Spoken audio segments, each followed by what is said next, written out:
उभे राहण्याची गरज नाही. तसे त्याचे शाळा तिथं जे कर्मचारी बसलेले आहेत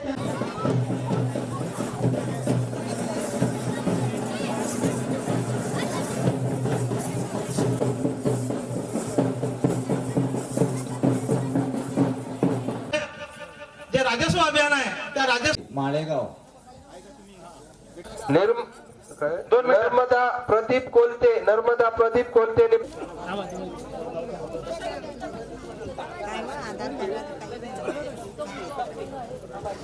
हा पुढचं नाव घ्या. नाव नसतं. जनाबाई नत्तू खराटे निपाणा. जनाबाई नत्तू खराटे अमय जोशी साहेब तुमचं नाव घेतील. ते नाव घेणारा डोळ्याचं तुमचं ऑपरेशन झालं ना. नाही याला ऑपरेशन केलं.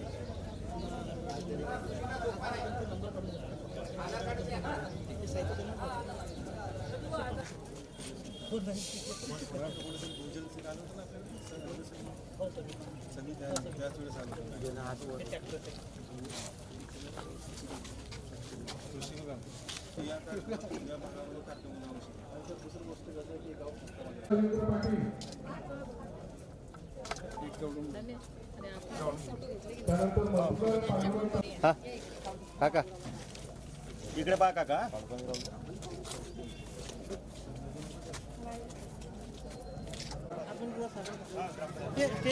गेटवर घ्या. गेट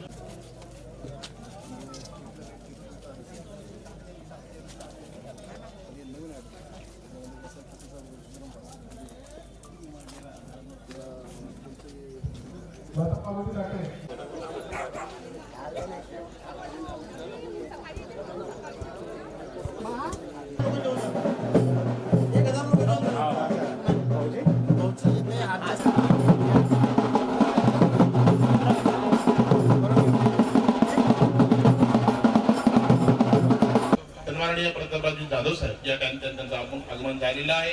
सोबतच धर्मवीर युथ फाउंडेशनचे नेते आदरणीय सर्वांना या ठिकाणी कल्पना आहे की कार्यक्रमाला उशीर झाला आहे. कृपया मंचकावर यावं.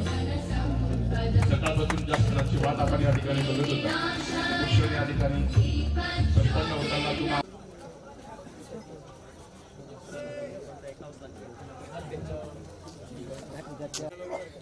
ओके रेडी समोर. ओके झालं भाऊ.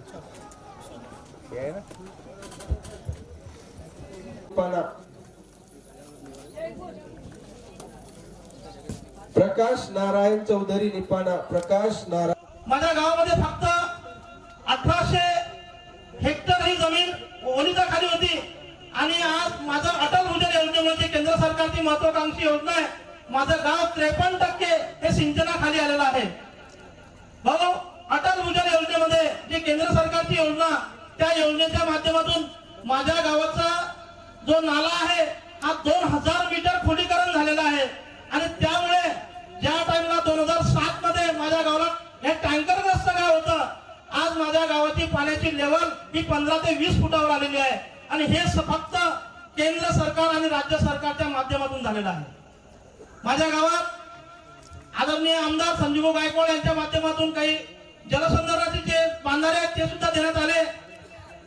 तसेच दोन्ही मान्यवरांच्या मार्गदर्शनाखाली ग्रामपंचायत भवन, माझ्या गावाला व्यायामशाळा, दलित वस्तीचे कामं अशी असंख्य कामं आमच्या गावामध्ये झाली. निपाणा गावामध्ये अटल भूजल योजनेचं प्रथम पारितोषिक मिळालं आणि त्या प्रथम पारितोषिक मधून विविध कामे करण्यात आली. ओके